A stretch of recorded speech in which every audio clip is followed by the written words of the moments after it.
कुंज नाम का एक मोहल्ला था जहाँ जोया और सारा नाम की दो बहनें अपनी माँ के साथ रहती थीं। जोया, 7 बज गए हैं, जल्दी उठ जा और घर में झाड़ू लगा। मैं नहीं उठूंगी माँ, कल भी मैंने ही झाड़ू लगाई थी, आज सारा की झाड़ू लगाने की बारी है। सारा ने सारी रात पढ़ाई की है, उसे आराम की जरूरत है। अब जल्दी उठ जाओ वरना झाड़ू से पिटाई लगाऊंगी। जोया का मन पढ़ाई में नहीं लगता था, जबकि सारा को किताबें बहुत पसंद थी।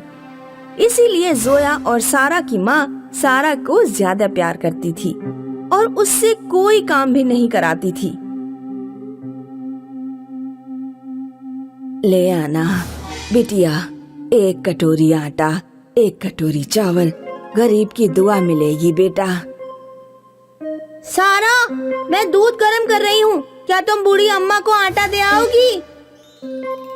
तुझे दिखाई नहीं देता कि मैं पढ़ाई करने में बिजी हूँ? मुझे डिस्टर्ब मत कर। आखिर जोया ही दूध गर्म होता छोड़कर बूढ़ी औरत को आटा देने गई।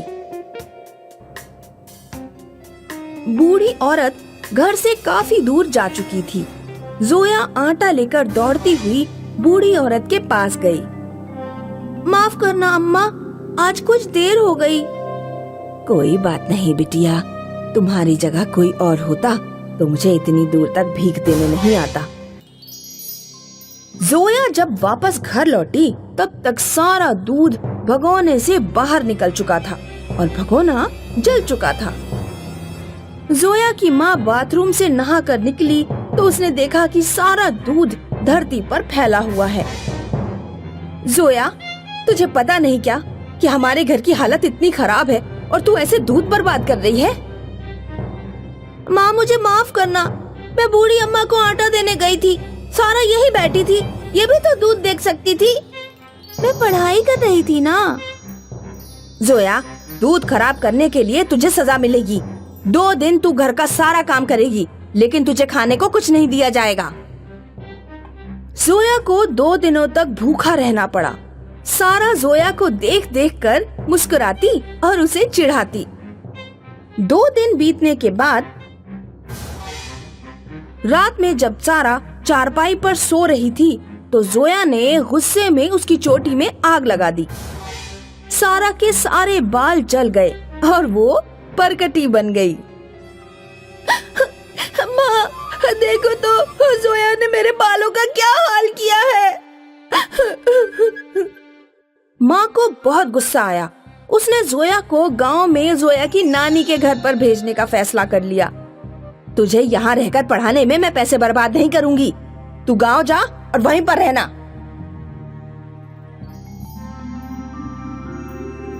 जोया की परवरिश गांव में हुई, उसे शिक्षा भी अच्छी नहीं मिल पाई। सारा शहर में रहकर पढ़ती रही और टीचर बन गई। जोया के नाना नानी उसे प्यार करते थे, लेकिन उनका निधन हो गया। उनके निधन के बाद जोया के मामा मामी ने जोया को घर से निकाल दिया। हम तुम्हारा खर्च नहीं उठा पाएंगे, अब तुम अपने घर जाओ।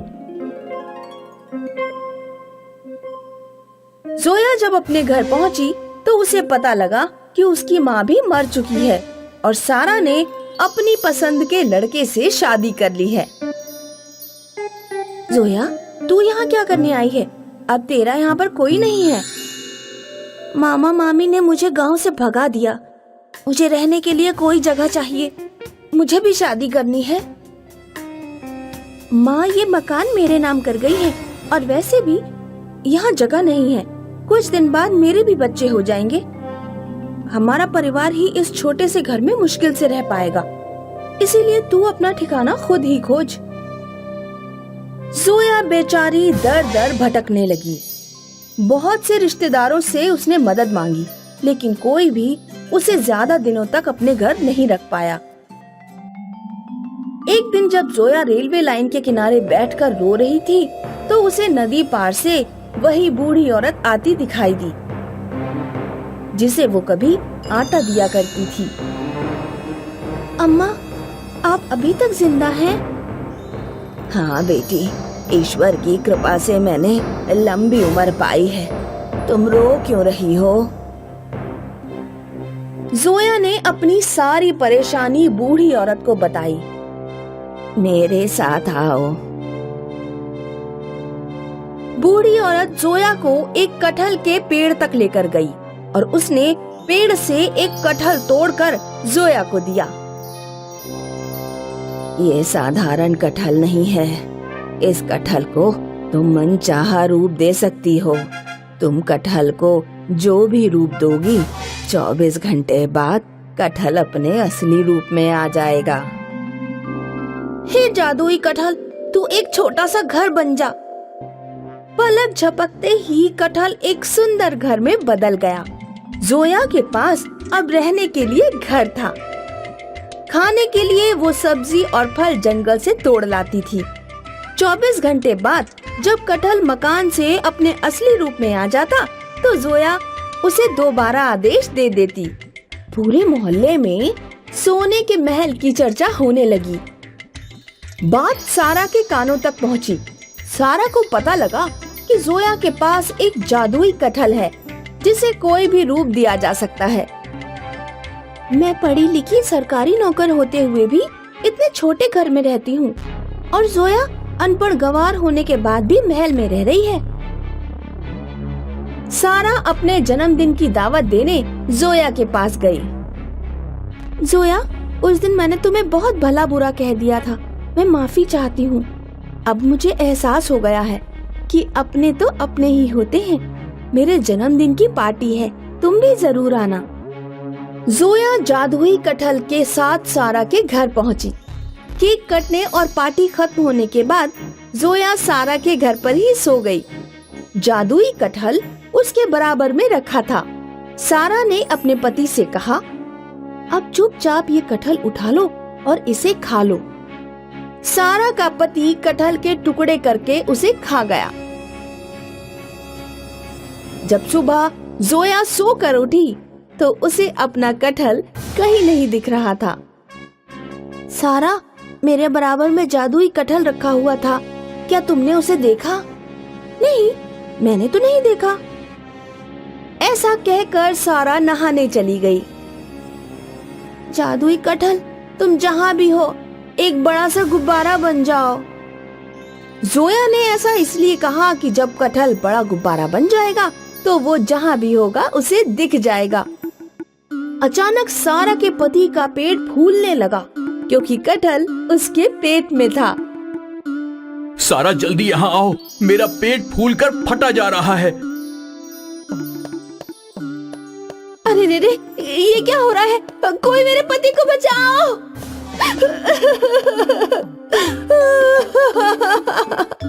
क्या तुमने मेरा कटहल खाया था? हाँ, मुझे माफ कर दो। मैंने तुम्हारा कटहल खाया था। मुझे माफ कर दो वरना मेरा पेट फट जाएगा। प्लीज मुझे माफ कर दो। पहले वादा करो कि भविष्य में तुम दोनों मेरा कटहल कभी चुराने की कोशिश नहीं करोगे। हम वादा करते हैं, तुम्हारे कटहल को हाथ भी नहीं लगाएंगे। हे जादुई कटहल, अपने असली रूप में आ जा। सारा, मैंने तुम पर भरोसा किया लेकिन तुम मेरे भरोसे के लायक नहीं निकली। अब मैं तुमसे कभी नहीं मिलूंगी। जोया दोबारा बूढ़ी अम्मा के पास गई और बूढ़ी अम्मा ने उसे एक और जादुई कटहल दे दिया। उसके बाद जोया अपना जीवन सुखपूर्वक बिताने लगी।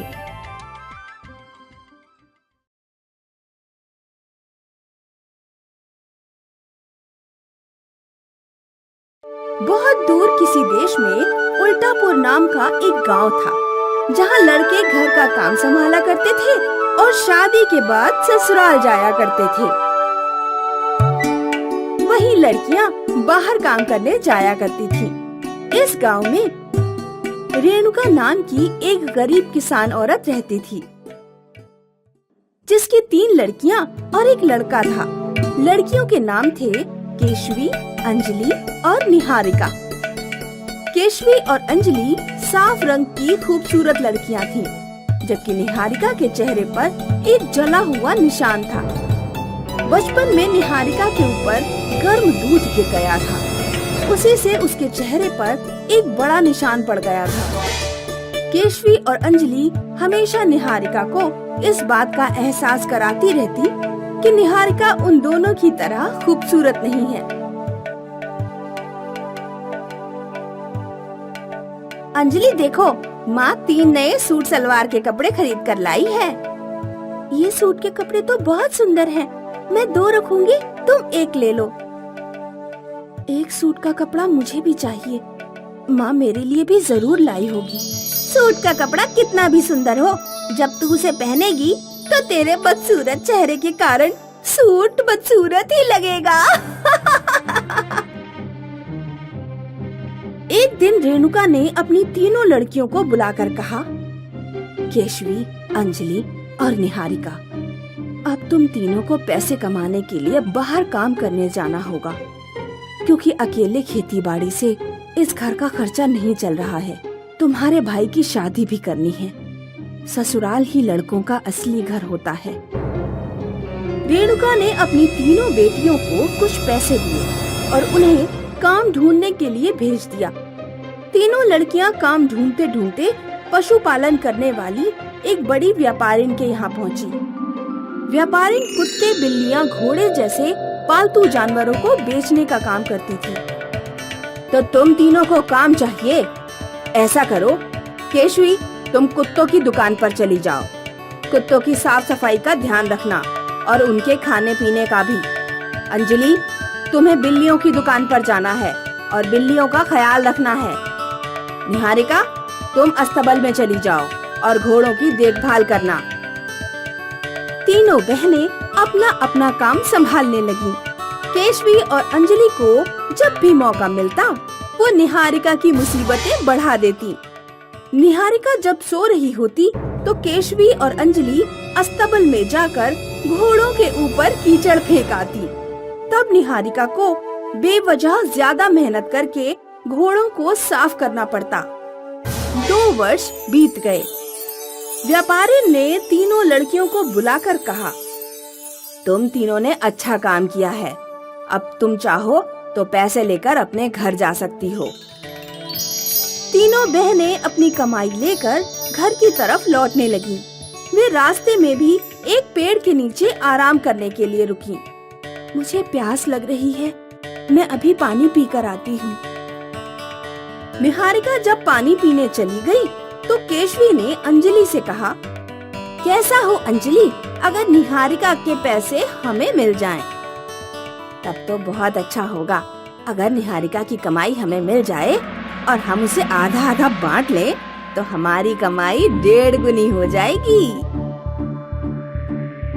अंजलि और केशवी ने एक गड्ढा खोदा और उसके ऊपर घास डाल दी। उन दोनों ने अपने पैसों की पोटली पेड़ के नीचे रख दी और गड्ढे के उस पार जाकर निहारिका को आवाज दी, निहारिका, देखो मैंने कितनी सुंदर तितली पकड़ी है। क्या तुम इसे अपने हाथ में लेना चाहोगी? निहारिका को तितलियां पसंद थीं। उसने भी अपने पैसे की पोटली पेड़ के नीचे रखी जहां बाकी पोटलियां रखी हुई थीं, और तितली लेने के लिए केशवी की तरफ बढ़ी। जैसे ही घास पर उसका पैर पड़ा वो गड्ढे में जा गिरी और निहारिका की पोटली लेकर वहाँ से भाग निकली। कुछ देर बाद एक लकड़हारिन वहाँ से गुजरी। उस गड्ढे में से उसे आवाज सुनाई दी, सुनो, क्या कोई बाहर है? मेरी मदद करो, मुझे यहाँ से बाहर निकालो। लकड़हारे ने रस्सी से किसी तरह निहारिका को बाहर निकाला। गड्ढे में गिरने पर निहारिका के पैर की हड्डी टूट गई थी। निहारिका को ठीक होने में कुछ महीने लग गए। महीनों बाद जब वो घर लौटी तो उसे पता लगा कि उसकी माँ मर चुकी है और भाई की शादी हो चुकी है। अंजलि और केशवी ने भी शादी कर ली थी। निहारिका, तुम्हारे लिए अब घर में कोई जगह नहीं है। मैं और केशवी तुम्हें घर में घुसने नहीं देंगे, तो यहाँ से निकल लो और अब कभी अपनी शक्ल भी मत दिखाना। निहारिका के पास पैसे नहीं थे। वो बेचारी भूखी प्यासी इधर उधर भटकने लगी। जब निहारिका से और नहीं चला गया, ने पेड़ के चारों तरफ एक गोल नाली खोदी और उसमें पानी भर दिया। तब पेड़ हरा भरा हो गया और उस पर बड़े बड़े पपीते आ गए। तभी उस पेड़ से एक पपीता नीचे गिरा और वो एक घर में बदल गया। अरे वाह, इतना सुंदर पपीते का घर। हाँ मेरे पपीते, तुम जहाँ भी गिराओगी वहाँ एक ऐसा घर बन जाएगा। इस घर के अंदर सारी सुविधाएं हैं। टंकी में मेरा जूस निकलता है, तुम उसे पीकर अपनी भूख और प्यास मिटा सकती हो। साथ ही अगर तुमने मेरे जूस को उबाला तो मेरा जूस सोने का बन जाएगा। उधर केशवी और अंजलि के सारे पैसे खर्च हो चुके थे। वो दोनों दोबारा काम की तलाश में बाहर निकले। जब वो जंगल की तरफ से गुजर रही थी तो उन्होंने पपीते का घर देखा। उन्होंने देखा कि घर के बाहर निहारिका सोने की कुर्सी पर बैठी है और बुक पढ़ रही है। निहारिका, क्या ये तुम्हारा घर है? क्या तुम इतनी अमीर हो गई हो कि सोने की कुर्सी पर बैठती हो? हाँ, ये मेरा घर है और इसमें हर चीज सोने की है, लेकिन मैं तुम्हें घुसने नहीं दूंगी क्योंकि मुझे तुम्हारा व्यवहार अच्छी तरह याद है। इतना कहकर निहारिका घर के अंदर चली गई। अंजलि और केशवी निहारिका से घर छीनने का प्लान बनाने लगे। क्या कहती हो केशवी, एक बार फिर निहारिका को मजा चखा दिया जाए? हाँ, पपीते का घर अगर हमें मिल जाए तो हमारी मौज ही मौज होगी। इस बार केशवी को उठाकर किसी गहरे कुएं में फेंक आएंगे।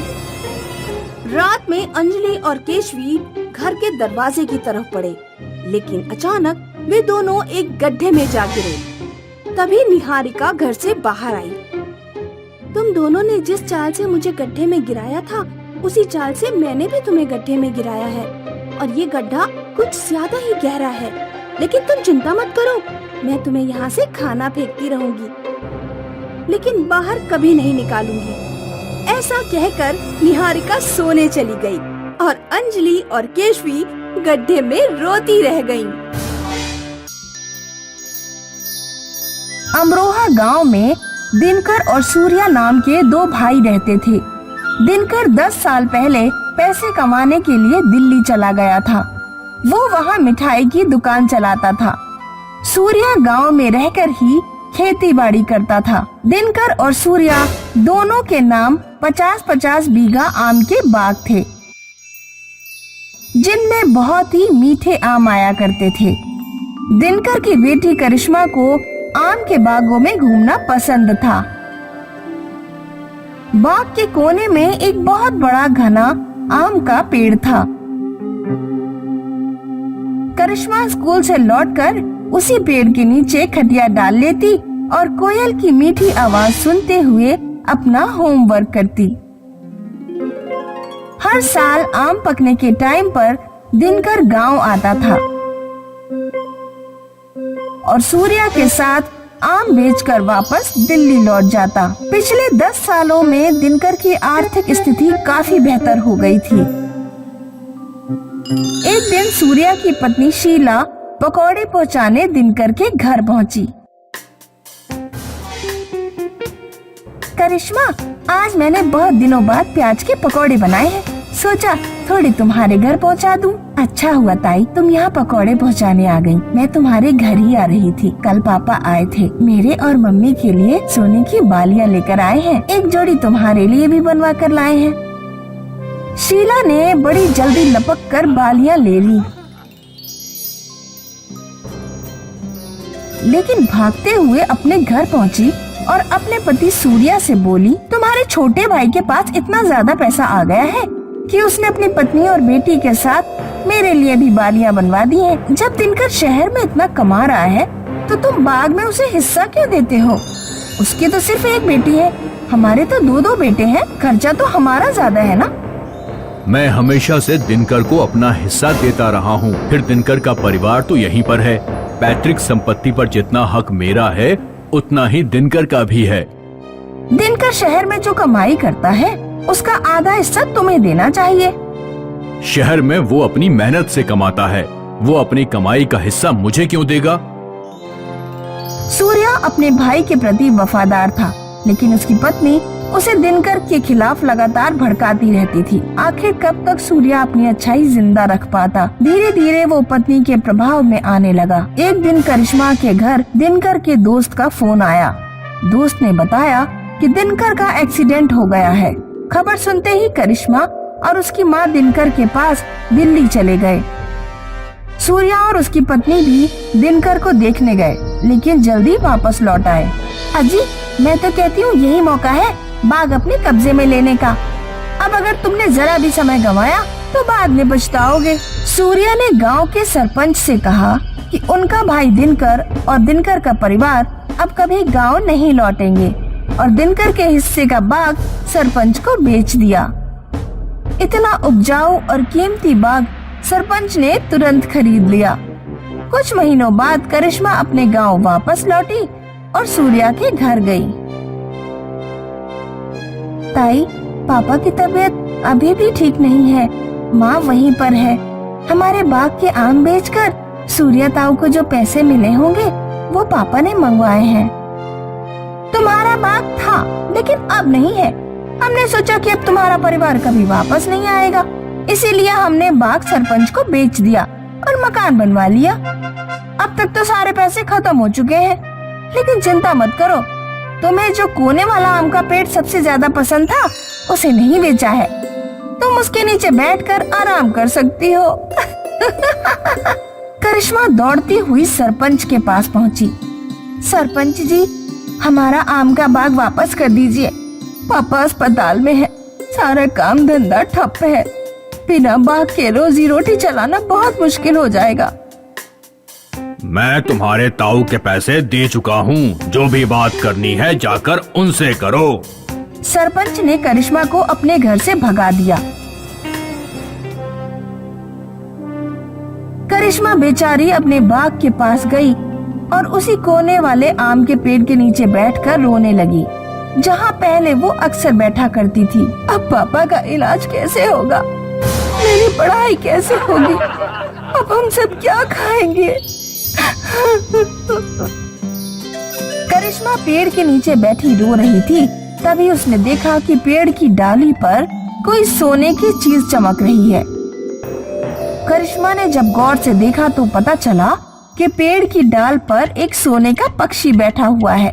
करिश्मा काफी देर उस पक्षी को देखती रही। यकीन नहीं होता वो सोने का पक्षी है। फिर अचानक से वो पक्षी बोला। करिश्मा ने इतनी अजीब बोली पहले कभी नहीं सुनी थी। पक्षी के बोलते ही पेड़ पर लगे सारे आम सोने के बन गए। ऐसा लगता है जैसे मैं कोई सपना देख रही हूँ। करिश्मा ने पेड़ पर चढ़कर सारे आम एक टोकरी में इकट्ठे कर लिए और घर ले जाने लगी। रास्ते में उसे शीला मिल गई। शीला ने देखा कि करिश्मा टोकरी में सोने के आम भरकर ले जा रही है। उसने तुरंत करिश्मा को रोककर पूछा, अरे करिश्मा, ये सोने के आम तुम्हें कहाँ मिले? अच्छा हुआ ताई तुमने कोने वाला आम का पेड़ मेरे लिए छोड़ दिया था। उस पेड़ पर आज एक सोने का पक्षी आया। जैसे ही वो बोला सारे आम सोने के बन गए। मैं इन आमों को बेचने शहर जा रही हूँ, पापा का इलाज कराने। शीला ने तुरंत सूर्या को सोने के पक्षी के बारे में बताया।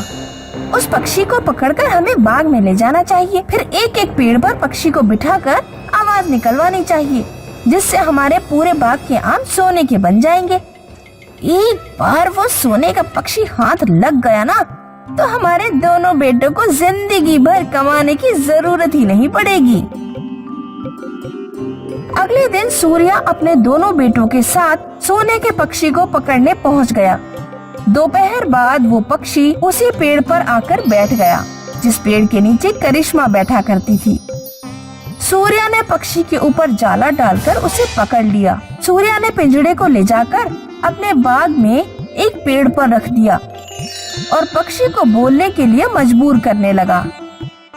जल्दी आवाज निकाल और मेरे बाग के आमों को सोने का बना दे। सूर्या काफी देर तक कोशिश करता रहा, लेकिन पक्षी कुछ भी नहीं बोला। आखिर सूर्या ने पक्षी को एक नुकीली लकड़ी चुभोना शुरू कर दी। पक्षी गुस्से में बोला। उसके बोलते ही सूर्या और उसके दोनों बेटे सोने के बन गए। गांव वालों ने जाकर शीला को खबर दी। तब शीला अपनी छाती पीट पीट कर रोने लगी। राधिका बचपन से लड़कों के साथ घूमा करती थी। लड़कों के बीच रहकर उसे पान खाने की लत लग गई थी। वो जवानी तक नहीं छूटी। आज फेरे पड़ने के बाद राधिका की विदाई होने वाली थी। राधिका की माँ उसे समझाने लगी, बेटी अपने मुंह और पान पर काबू करना। अब तुम पराए घर जा रही हो। वहाँ तुम्हारे मम्मी पापा तो होंगे नहीं जो तुम्हारे नखरे सुने। सास ससुर से पाला पड़ेगा और उन्हीं के हिसाब से चलना होगा। 2-4 दिन सह लूंगी मम्मी, पर अगर सास ने ज्यादा चपड़ चपड़ की तो पान खाकर सास के मुंह पर ही थूक दूंगी। ससुराल पहुंचकर राधिका ने 1-2 दिन अपने ऊपर कंट्रोल किया और पान नहीं खाया, पर वो बहुत ज्यादा दिन खुद को रोक नहीं पाई।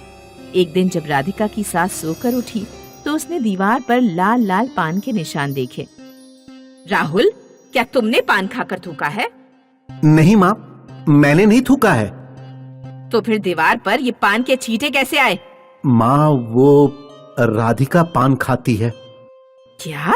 बहू, कान खोल कर सुन लो। अगर आगे कभी मुझे घर में पान दिख गया तो तुम्हारी इस घर से छुट्टी कर दूंगी। राधिका को ससुराल आने पर पता लगा कि उसका पति राहुल अपनी माँ के सामने बिल्कुल भीगी बिल्ली है। एक दिन एक छोटी लड़की घर पर आई। मामा, मेरे पापा बीमार हैं। माँ दवा लेने गई हुई है। घर में खाने को कुछ भी नहीं है। एक कटोरी सब्जी दे दो, मुझे बहुत भूख लगी है। गुनगुन, मैं अभी सब्जी लेके आता हूँ। रुक जाओ राहुल, इसे सब्जी नहीं मिलेगी। सुन लड़की, चुपचाप इस घर से बाहर निकल जा। बार बार मना करने पर भी तुझे समझ नहीं आता। आगे कभी इस घर में आई तो वो मोटा सा डंडा देख ले। डंडा देखकर लड़की तुरंत भाग गई। राहुल जब कमरे में आया तो राधिका ने उससे कहा, वो लड़की कौन थी? थोड़ी सब्जी उसे दे देते तो कौन सी आफत आ जाती। शादी से पहले तो तुम मेरे सामने बहुत बहादुरी की बातें कर रहे थे और अब अपनी मम्मी के सामने जुबान नहीं खुल रही है। अरे धीरे बोलो, कहीं मम्मी ने आवाज सुन ली तो वो तुम्हें घर से निकाल देंगी। वो लड़की मेरी बहन संगीता की बेटी थी। माँ के मना करने के बावजूद संगीता ने अपनी पसंद की एक लड़के से शादी कर ली। वो लड़का हमारे गांव का ही है। शादी के बाद संगीता का पति बीमार पड़ गया। अब संगीता घर घर जाकर खाना बनाती है और अपने परिवार का पेट पालती है। कुछ तो शर्म करो। तुम्हारे अंदर इतनी सी हिम्मत नहीं है कि अपनी माँ से छुपाकर तुम एक बेचारी लड़की की मदद कर सको। नहीं, मेरे अंदर हिम्मत नहीं है। अगर माँ को पता चल गया तो वो मुझे प्रॉपर्टी से बेदखल कर देंगी और सारी प्रॉपर्टी मेरे भाई रमन के नाम कर देंगी। ठीक है, अगर तुमसे उस लड़की की मदद नहीं होती तो मैं उसकी मदद करूंगी। एक दिन शाम को जब राधिका आंगन में बैठी थी तो उसे सड़क पर वही लड़की गुनगुन दिखाई दी। सुनो गुनगुन, यहाँ आओ। मैं तुम्हारी नई मामी हूँ। जब भी तुम्हें किसी चीज की जरूरत पड़े तो मुझसे मांग लेना। मैं तुम्हें आज का खाना भी दे देती हूँ। क्या तुम मेरे लिए पान ला दोगी? राधिका गुनगुन को रोजाना खाना दे देती और गुनगुन से पान भी मंगवा लेती थी। एक दिन राधिका की सास ने राधिका को रंगे हाथों पकड़ लिया। राधिका के साथ राहुल भी मौजूद था। बहू, उस लड़की को खाना देने की तुम्हारी हिम्मत कैसे हुई? उसकी माँ को जरा पता लगने दो कि मेरी इच्छा के खिलाफ जाने का परिणाम क्या होता है। सासू माँ, आपकी बेटी ने आपकी मर्जी से शादी करके कोई गुनाह नहीं कर दिया और आप अपनी बेटी के कर्मों का बदला एक छोटी सी लड़की से क्यों ले रही हैं? उस लड़की को खाना दे देने से आपके घर का अनाज कम नहीं हो जाएगा। तुम मुझसे जबान लड़ाती हो, अब तुम्हें इसका परिणाम भुगतना पड़ेगा। इसी समय अपने पति के साथ घर से निकल जाओ। फिर देखूंगी कि खुद क्या खाओगी और उस लड़की को क्या खिलाओगी। तुम दोनों को अपनी औकात पता लगनी चाहिए। मालती ने राहुल और राधिका को घर से बाहर निकाल दिया। राहुल राधिका को अपने एक दोस्त के घर ले गया। कुछ दिन तो दोस्त और उसकी पत्नी का व्यवहार ठीक रहा, लेकिन फिर वे लोग चिढ़ने लगे।